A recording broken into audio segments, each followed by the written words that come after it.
우리 성경에는 우리 사람의 머리로 이해하기 힘든 진리가 많이 있습니다. 정말 믿음으로 받아들이지 않으면 도저히 이해할 수 없는, 어쩌면 수학 공식보다도 더 어려운 문제들이 많이 있다는 겁니다. 예를 들어 무에서 유를 창조하신 이 창조 기사만 보아도 창세기서 1장 1절은 태초에 하나님이 천지를 창조하시니라고, 하나님은 그 입의 말씀으로 천지 만물을 창조하셨다고 하는데요, 여러분 그 사실이 믿어지세요?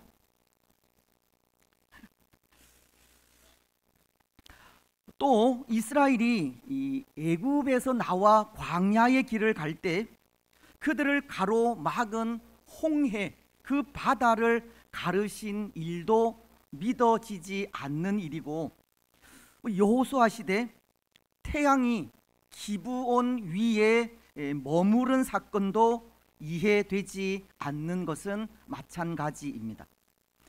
여호수아는 이 아모리 족속과의 전쟁 중에 승승장구해 가는 이스라엘을 보면서 그 승리가 계속되도록 여호와 하나님의 이름으로 이렇게 외치게 됩니다. 여호수아서 10장 12절을 통해서인데요, 여호와께서 아모리 사람을 이스라엘의 목전에서 넘겨주시던 날에 여호수아가 여호와께 아뢰어 이스라엘에게 이르되, 이스라엘 목전에게 이르되, 태양아 너는 기브온 위에 머무르라, 달아 너도 아얄론 골짜기에서 그리할지어다 하매, 여호수아는 이 천체의 중심이 되는 태양이 머물고 또 그 태양을 중심으로 도는 달이 그 자리에 그대로 멈추기를 명령하게 된 것입니다.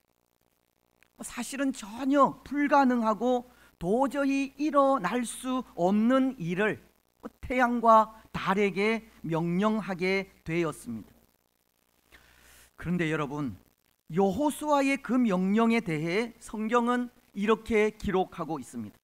여호수아서 10장 13절로 14절은 태양이 머물고 달이 멈추기를 백성이 그 대적에게 원수를 갚기까지 하였느니라. 야살의 책에 태양이 중천에 머물러서 거의 종일토록 속히 내려가지 아니하였다고 기록되지 아니하였느냐. 여호와께서 사람의 목소리를 들으신 이 같은 날은 전에도 없었고 후에도 없었나니 이는 여호와께서 이스라엘을 위하여 싸우셨음이니라.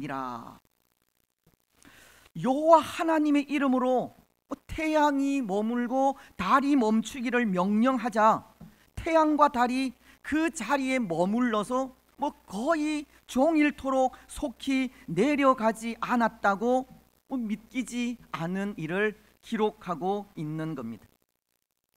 이뿐 아니라 엘리야 시대, 엘리사 시대는 두말할 것도 없고 신약 시대에 와서는 그 하나님의 기적과 역사가 계속되는데요, 무엇보다도 예수님의 탄생 기사가 그렇습니다.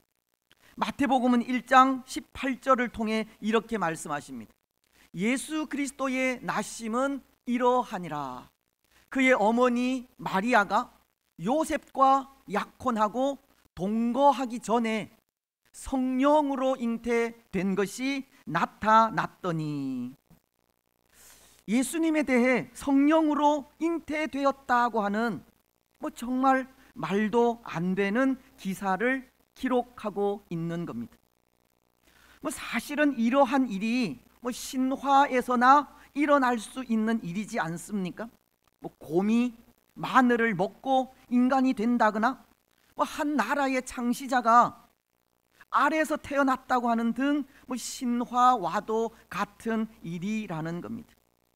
성경의 기록은 이렇게 우리 인간의 이성과 지식으로 받아들일 수 없는 일들이 많은 겁니다. 이것은 다른 말로 하면 신앙의 세계는 그만큼 신비의 세계인 것을 가르치는 겁니다. 그런데 여러분, 그렇게 우리 이성으로 이해되지 않는 그 신비의 세계는 믿음으로 바라볼 때 이해가 된다는 겁니다. 인간의 지식이나 이성으로 풀 수 없는 문제를 믿음의 눈으로 바라볼 때 마치 안개가 걷히듯 서서히 그 앞이 보이기 시작하는 겁니다. 창조의 세계도 보이고 태양이 하늘 중간에 머물러 전쟁에서 승리할 때까지 움직이지 않던 일도 믿어지며 예수님의 동정녀 탄생, 즉 성령으로 잉태되어 탄생하신 그 사실도 믿어지게 되는 겁니다. 물론 아직도 많은 부분들이 신비의 세계 속에 갇혀 있기는 하지만 믿음 안에서 하나하나가 깨달아지는 것이 영의 세계이고 그것이 정말 신비롭기까지 한 겁니다. 예수님은 도마에게 이런 말씀을 하셨습니다. 요한복음 20장 29절을 통해서입니다. 예수께서 이르시되 너는 나를 본고로 믿느냐? 보지 못하고 믿는 자들은 복되도다 하시니라. 이해되지 않는 일 그 하나하나를 직접 눈으로 보고 믿는 것이 아니라 그것을 보지 않고서도 믿을 때 그것이 복이 된다는 겁니다. 신앙은 보이지 않는 세계를 믿음의 눈으로 바라보는 것입니다. 그렇습니다. 오늘 우리는 이 믿음의 눈으로 영의 세계를 바라보시고 비록 우리 눈으로 보고 확인하지는 않았지만 성경이 말씀하시면 말씀 그대로 믿는 은혜를 누리시기 바랍니다. 여러분, 오늘 우리는 말씀을 통해 또 하나 그렇게 이해할 수 없는 부분을 생각하고자 하는데요, 그것은 삼위일체이신 하나님에 대해서입니다. 사실 이 부분도 정말 이해되지 않는 하나님의 모습 가운데 한 부분으로 미리 믿음으로 받아들이시라라는 말씀을 드립니다. 우리가 몇 주 전까지 계속 생각해 온 말씀이 소교리 문답이지 않습니까? 오늘은 제6문에 대해 생각하게 되는데요, 제6문은 이렇게 묻습니다. 하나님의 신격에 몇 위가 계시나?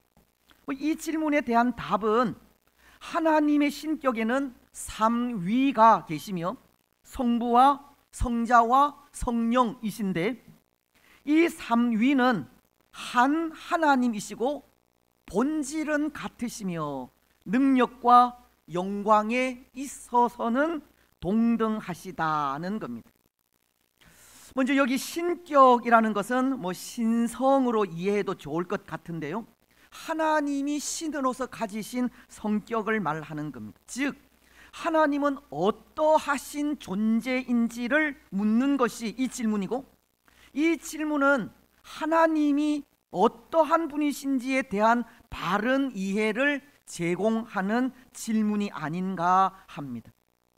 혹 기억을 하실지 모르겠지만 우리는 앞선 소교리 문답 제5문을 통해서 우리가 믿는 하나님은 한 분이신 하나님, 한 하나님이라는 것을 생각하였습니다. 신명기서는 6장 4절을 통해 이렇게 말씀하기 때문입니다. 이스라엘아 들어라, 우리 하나님 여호와는 오직 유일한 여호와이시니.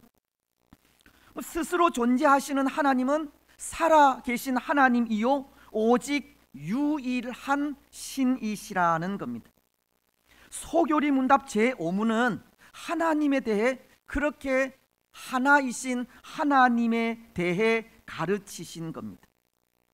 그런데 오늘 제6문은 그 하나이신 하나님이 성부와 성자와 성령으로 존재하신다는 것을 가르치고 있는 겁니다.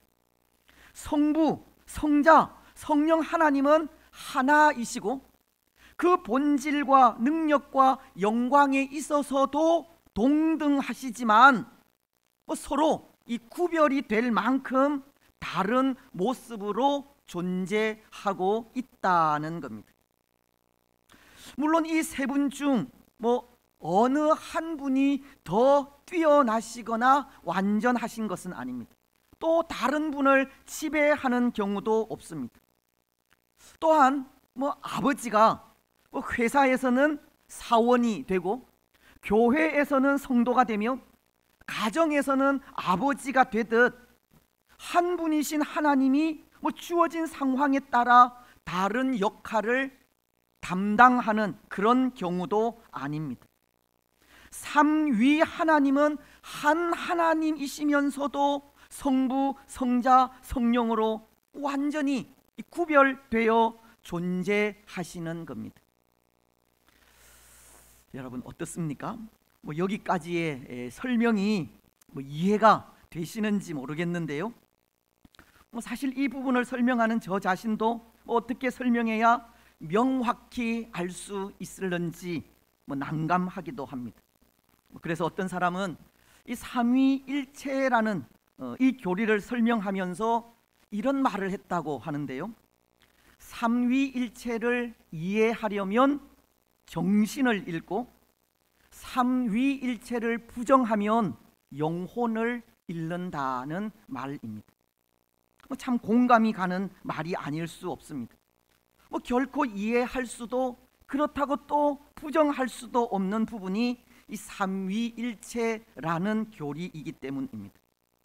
좀 억지스럽기는 하나 믿음으로 받아들이시라고 하는 말밖에 할 수 없는 것이 안타까움이라면 안타까움으로 오늘 우리 가운데 거하시는 성령님께서 우리 가운데 은혜를 베푸셔서 깨닫게 하시기를 바랄 뿐입니다. 그런데 여러분 사실 이 삼위일체라는 말이 성경에는 그 표현이 없습니다.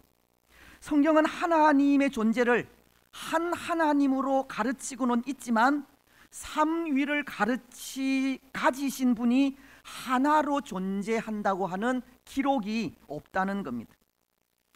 그렇다면 삼위일체라고 하는 이 말이 처음에 어디에서 오게 되었겠습니까? 이 삼위일체라는 말을 최초로 사용한 사람은 3세기 때를 살았던 이 터툴리안이라는 사람입니다. 이 터툴리안이라고 하는 사람은 이 라틴 신학의 아버지로 불리는 사람으로 이 법률가로서 기독교 교인이 되었고 당시 이단 사상을 들여온 프락세아스라는 사람의 이 사상을 반박하면서 하나님은 세 본질 안에 있는 한 위격이라는 선언을 함으로 그것을 통해 이 삼위일체라는 용어가 등장하게 된 것입니다. 근데 성경에는 이 삼위일체라는 말은 없지만 하나님께서 가지신 그 세 본질, 즉 성부, 성자, 성령이 하나를 이루고 있는 말씀은 있지 않겠습니까? 어떤 말씀들을 통해서 그것을 알 수 있겠습니까? 가장 먼저 볼 수 있는 말씀은 하나님이 우리 인생을 창조하실 때의 모습을 통해서입니다. 창세기서 1장 26절로 27절은 이렇게 말씀하십니다.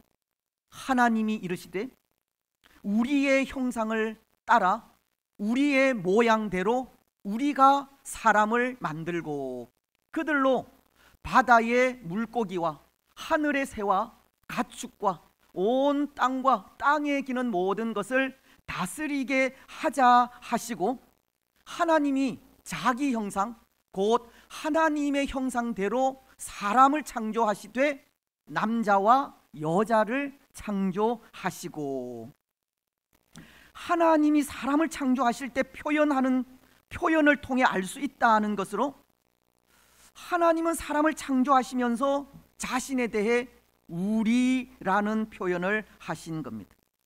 우리의 형상을 따라 우리의 모양대로 우리가 사람을 만들고, 근데 여기 우리라는 표현은 이 복수 형태의 인칭 대명사이지 않습니까? 복수 형태라고 하면 단수인 한 분이 아니라는 뜻입니다. 창세기 11장 5절로 7절 말씀도 그런데요, 사람들이 바벨탑 사건으로 범죄하게 되자 하나님은 범죄한 사람들을 찾아오시는 장면으로 그곳에 찾아오신 하나님 역시 우리라는 이름으로 오십니다. 7절은 이렇게 말씀하기 때문입니다. 자, 우리가 내려가서 거기서 그들의 언어를 혼잡하게 하여 그들이 서로 알아듣지 못하게 하자 하시고, 동일하게 이 본문을 통해서도 하나님은 우리라는 복수 형태를 표현을 사용하신 겁니다.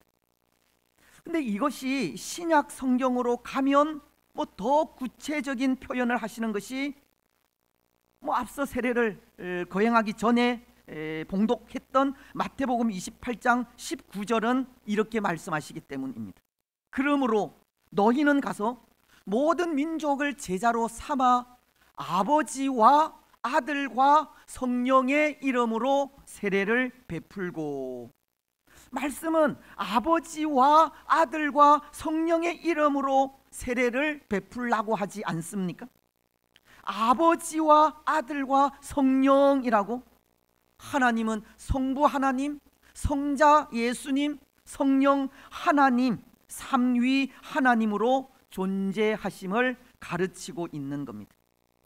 누가복음 3장 22절도 그렇습니다.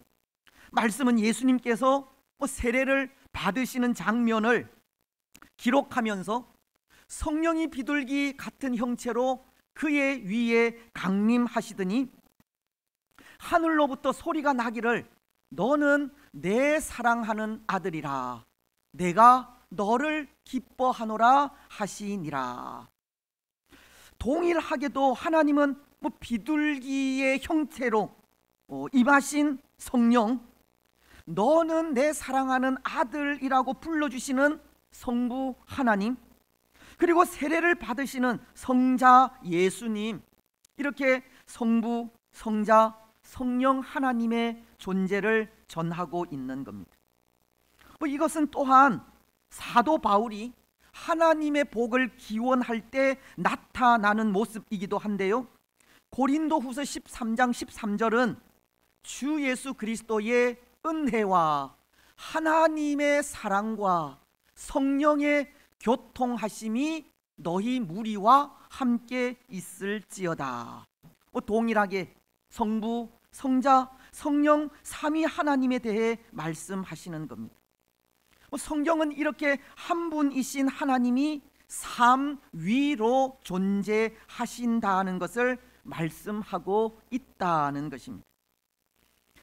그런데 여러분, 이 말씀은 하나님이 성부, 성자, 성령으로 존재한다고 해서 이 세 분이 각기 떨어져 있다는 뜻은 아니라는 겁니다. 그래서 그것을 신비라고 하는 건데요, 하나님은 성부, 성자, 성령으로 그 역할이 다르게 존재하시지만 그럼에도 하나를 이루고 있는 겁니다. 그래서 하나님이라고 하는 이름도 히브리어 원어로는 엘로힘이라고 하는 단어로 이 복수 형태를 취하고 있는 이름이지만, 이 하나님이라고 하는 이름의 뜻은 하나밖에 없는 신이라고 하는 그런 의미도 포함이 되어져 있습니다. 비록 삼위를 가지신 분이지만 하나이신 하나님. 그래서 여기 이 하나님이라고 하는 이름은 로마 가톨릭 교회에서 사용하는 하느님이라는 이름과는 그 뜻이 완전히 다른 이름입니다. 하느님이라는 뜻은 예전에 우리 선조들도 하늘님을 부르듯 이 하늘의 신이라는 뜻이기 때문입니다. 하지만 우리가 사용하는 하나님은 세상에 단 한 분밖에 존재하지 않는 유일하신 신을 뜻합니다. 그래서 고린도전서는 8장 5절로 6절을 통해 이렇게 말씀하고 있는 겁니다. 비록 하늘에나 땅에나 신이라 불리는 자가 있어 많은 신과 많은 주가 있으나 그러나 우리에게는 한 하나님 곧 아버지가 계시니 만물이 그에게로 났고 우리도 그를 위하여 있고 또한 한 주 예수 그리스도께서 계시니 만물이 그로 말미암고 우리도 그로 말미암아 있느니라. 하나님은 성부, 성자, 성령 삼위로 존재하시지만 한 하나님이심을 가르치고 있는 겁니다. 그런데 문제는 이렇게 삼위로 존재하시는 하나님이 어떻게 한 하나님이시냐 하는 것이고 그래서 그것을 신비라고 한다는 건데요. 좀 전에도 이 아버지라는 한 사람이 상황에 따라 회사에서는 사원으로, 교회에서는 성도로, 또 가정에서는 아버지로 존재하듯 그렇게 존재한다고 한다면 한 사람이 가진 세 가지 역할로 인해 삼위도 그렇게 이해할 수 있을 것 같지만 그것이 아니라고 했습니다. 각기 위격을 가지고 존재한다는 것은 그렇게 한 사람이 하는 세 가지 역할과는 관계가 없기 때문입니다. 각기 위격을 가지고 존재한다는 것은 한 분이 세 가지 역할을 하는 것이 아니라 각기 다른 역할을 하는 세 분이 하나로 존재한다는 말입니다. 그래서 성부, 성자, 성령 삼위를 가지신 하나님이 이 한 분으로 정말 신비롭게 결합되어 있는 것으로 이해할 수밖에 없는데요. 오늘 본문인 요한복음 1장 1절로 3절도 그 신비한 결합을 이렇게 말씀하고 있는 것 같습니다.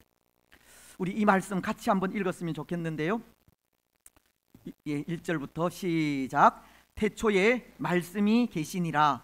이 말씀이 하나님과 함께 계셨으니 이 말씀은 곧 하나님이시니라.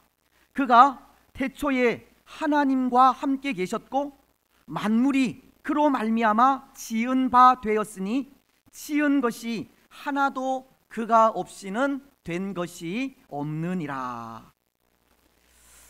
여기 이 태초부터 계신 말씀은 예수님을 의미합니다.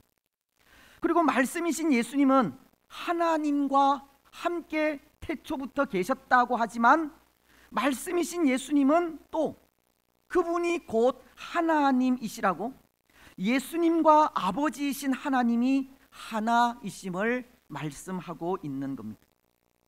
예수님은 하나님과 함께 만물을 지으신 분으로 성부와 성자가 한 몸이심을 가르치고 있는 겁니다. 우리가 또 하나 고백하는 신앙 고백서 중 이 웨스트민스터 신앙 고백서도 그 부분을 가르치고 있는 것이 이렇게 가르치고 있습니다.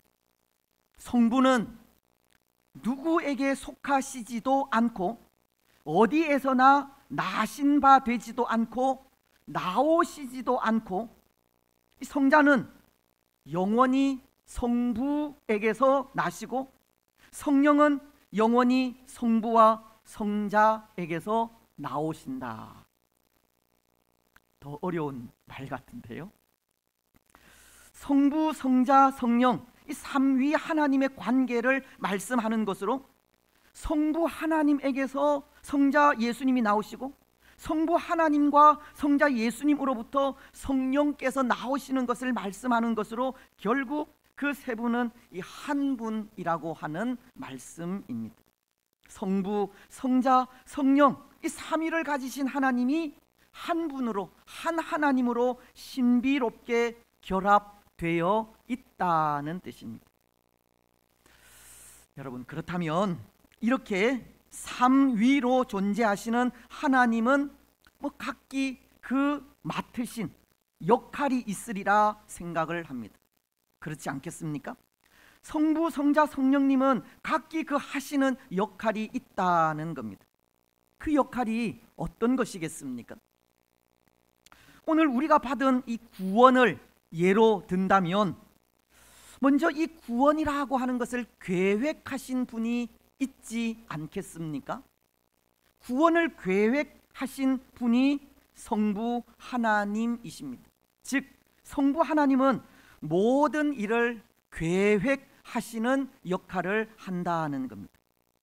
그리고 성자 예수님은 성부 하나님이 계획하신 일을 이루시는 분이신데요, 우리의 구원을 위해 예수님을 대속주로 보내시기로 한 하나님의 계획에 따라 예수님은 직접 이 땅에 오셔서 십자가를 지시고 죽으시며 부활하심으로 우리의 구원을 이루어 주셨기 때문입니다. 또한 성령님은 우리 곁에서 우리를 도우시고 가르치시며 말씀을 깨닫게 하시는 분입니다. 요한복음은 14장 26절을 통해 이렇게 말씀하십니다. 보혜사 곧 아버지께서 내 이름으로 보내실 성령, 그가 너희에게 모든 것을 가르치고 내가 너희에게 말한 모든 것을 생각나게 하리라. 성령님은 보혜사로서 우리 곁에 계시는 분으로서 예수님을 믿는 우리 가운데 임재하셔서 예수님이 하신 말씀을 깨닫게 하시고 그 말씀을 이해하게 하시며 그 말씀을 따라 살아가게 인도하신다는 겁니다.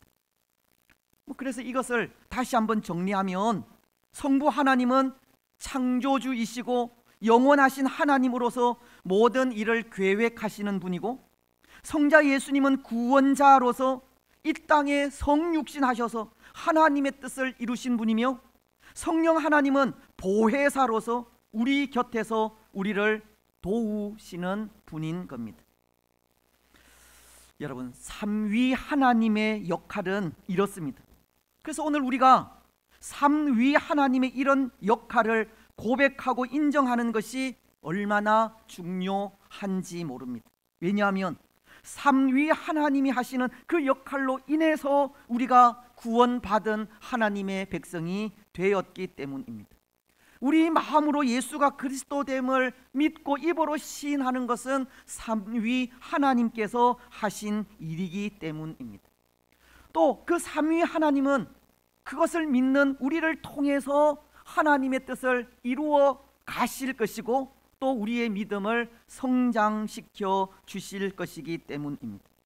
성령 하나님으로 인해 우리는 하나님의 백성으로 더 든든히 세워져 갈 수 있다는 겁니다. 그렇습니다. 사랑하는 여러분, 삼위 하나님께서 계획하시고 일하시며 도우시는 그 역할을 통해 오늘 우리는 하나님의 백성으로 더욱 든든히 세워져 갈 수 있습니다. 삼위 하나님으로 인해 온전한 주의 백성이 되는 겁니다. 삼위 하나님 안에서 그리스도인으로서의 능력을 나타내며 살아갈 수 있는 겁니다. 오늘 우리는 그것을 기억하면서 하나님께서, 성부 하나님께서 계획하시고 계획하신 그 일을 성자 예수님께서 이루시며 이루신 그 일을 성령 하나님께서 가르치실 때 순종하시고 그 순종을 통해 능력 있는 삶을 살아가시기 바랍니다. 이제 말씀을 맺겠습니다. 사랑하는 여러분, 오늘 우리는 삼위일체이신 하나님에 대해 생각하였습니다. 하나님은 한 하나님이시지만 성부, 성자, 성령 삼위로 존재하신다는 겁니다. 각기 그 역할이 다른 세 분이 신비롭게도 하나를 이루어 놀라운 구원의 계획을 계획하시고 이루시며 그 일이 완성되도록 깨닫게 하고 돕고 계시는 겁니다. 그래서 삼위일체이신 하나님을 고백하고 인정하며 나아갈 때 하나님의 백성으로 더욱 든든히 세워져 갈 뿐 아니라 삶 위 하나님의 능력을 힘입어 더욱 능력 있는 삶을 살게 되는 것입니다. 여러분, 오늘 우리는 삶 위 하나님 온전히 고백하며 나아가시기 바랍니다. 온전히 인정하시기 바랍니다. 그래서 그 안에서 더욱 든든하게 세워져 가는 교회가 되시고 더욱 능력 있는 주의 백성들이 되시기를 주님의 이름으로